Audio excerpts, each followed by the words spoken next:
Welcome to Finding Holiness, where we delve into timeless Torah wisdom, revealing the sacred in everyday moments. Join us on a journey to elevate your spirituality and discover holiness in every aspect of life.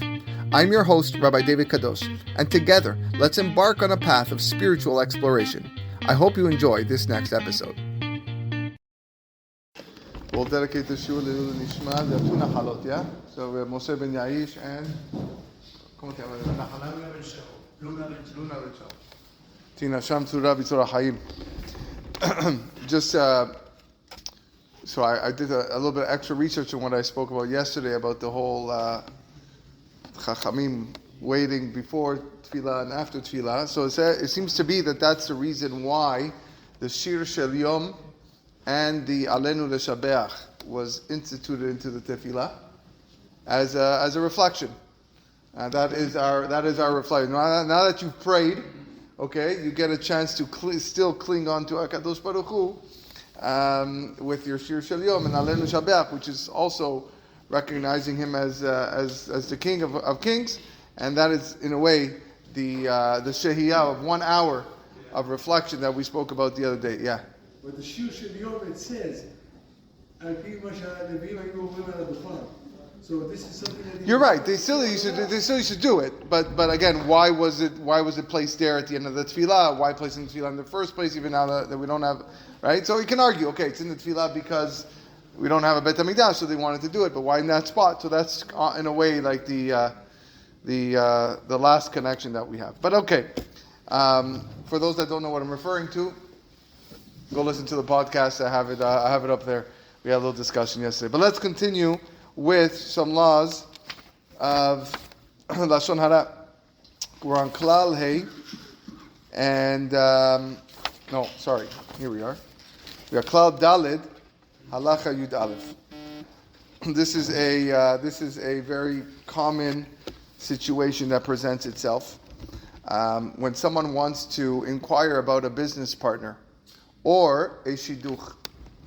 And sometimes you have to reveal information about a certain person. Or I want to know about this person. Is he a good guy for my daughter? Is he not so good? Or what about, can I invest with this person? Can I not? Should I go into partnership with him?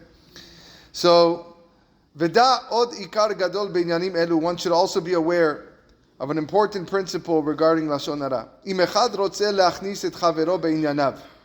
If, let's say, Reuven is interested in bringing Shimon into his business, kegon lesochro limlachto, to hire him to do work, or leishatef imo, or partner with him, or laasot shiduch imo, or make a shiduch with him, bekol kai gavna, or anything similar.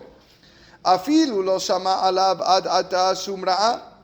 Then even if Reuven had not heard anything negative about Shimon, has no reason to think that Shimon is in any way going to be a bad business partner. Afilu hachi, nevertheless, mutar lidros velachkor etzel anashim al mahuto ve'inyano.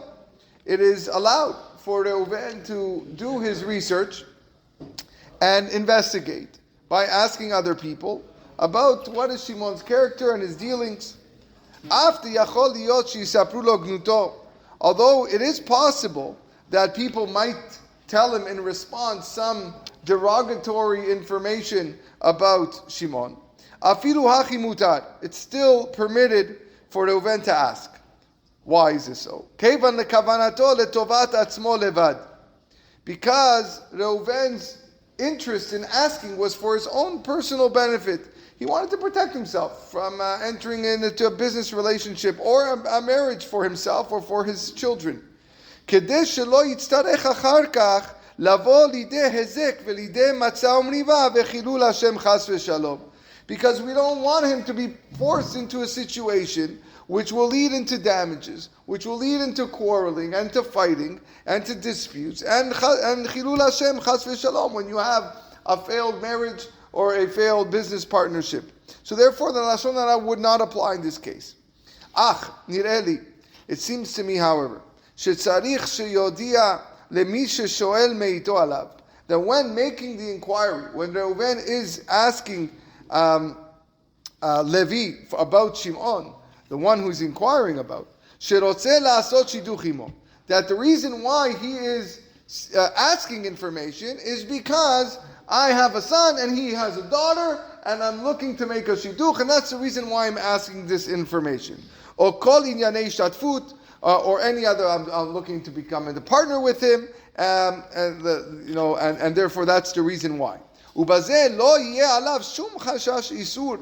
Therefore, when you are forthright in your introduction, when you're forthright with Levi about the intent of why you're asking him, then with no question, Reuven en shum chashash isur. There's no possibility of him violating a prohibition. Lo mipnei she'elato shehu en mitkaven leganoto. His inquiry is not a prohibition because it was not done with intent to disparage Shimon. Rak letovat atzmo kasher be'arnu, but solely for his own benefit in mind. So here's a scenario here at the bottom, scenario G. Your neighbor tells you about the young new assistant at his warehouse, complaining about the boy's intelligence, work ethic, and mode of dress. This same boy has been suggested as a shidduch for your daughter. However, if your neighbor isn't speaking for a constructive purpose, his words are Lashon Hara, and you may not listen. By providing an audience, you are encouraging him to go on talking. You may, however, stop the speaker and let him know that you have a constructive purpose for listening.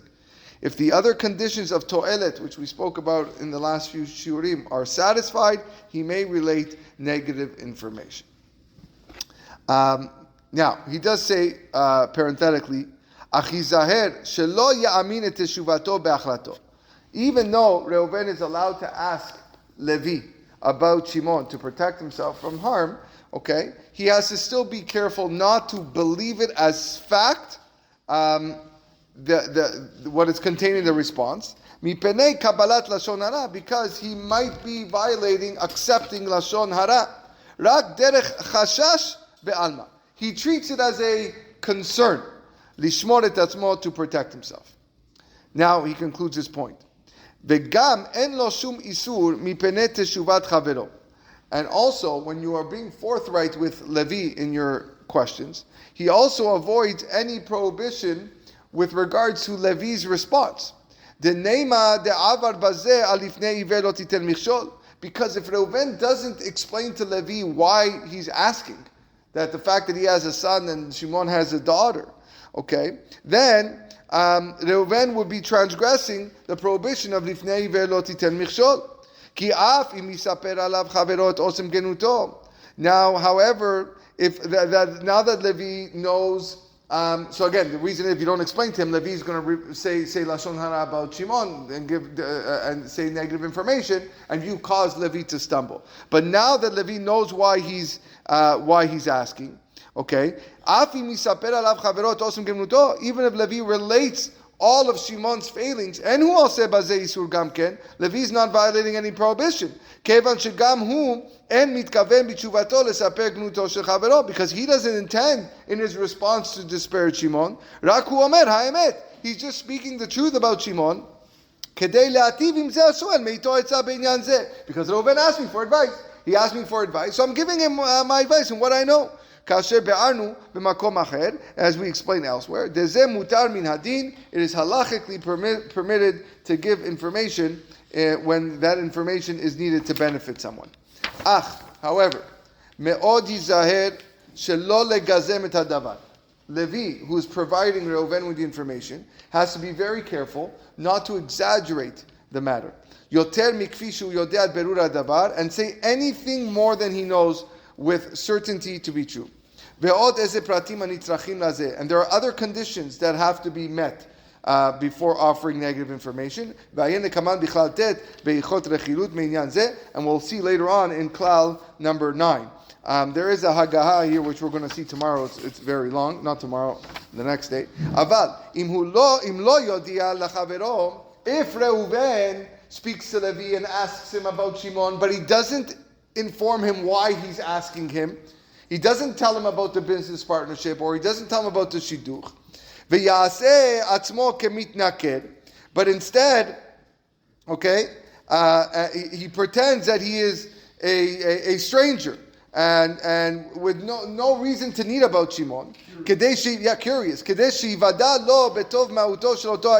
So that Levi will just provide him with an accurate profile of this guy. Tell me a little bit about this guy. I want to know. Just I don't know. What do you know about him? Just trying to get information from him. It seems very clear that Reuven is violating lifnei iver by causing Levi to stumble and say Lashon Hara. Because by not telling Levi, you're causing Levi to violate the prohibition of Lashon Hara. When he responds with insulting facts about Shimon, even if the information is true. Like we explained way back in the beginning. Because all poskim agree that Lashon Hara prohibition applies even if the matter is true.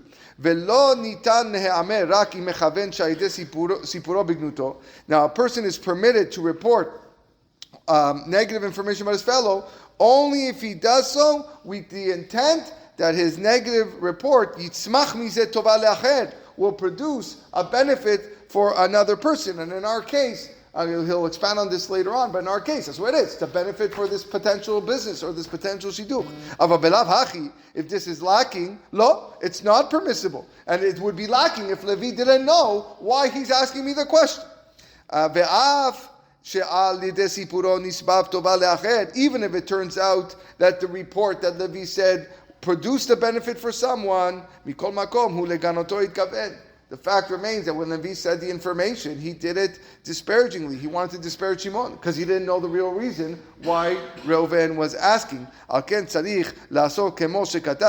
Therefore, Reuven must ask Levi, must tell Levi the reason why he's asking about Shimon of his inquiry. Otherwise, Levi would be transgressing Reuven would be transgressing lifnei iver, causing Levi to stumble and sin with Lashon Hara. Bezrat Hashem, next time we'll continue on the Haggadah of what the Chafetz Chaim has to say about this.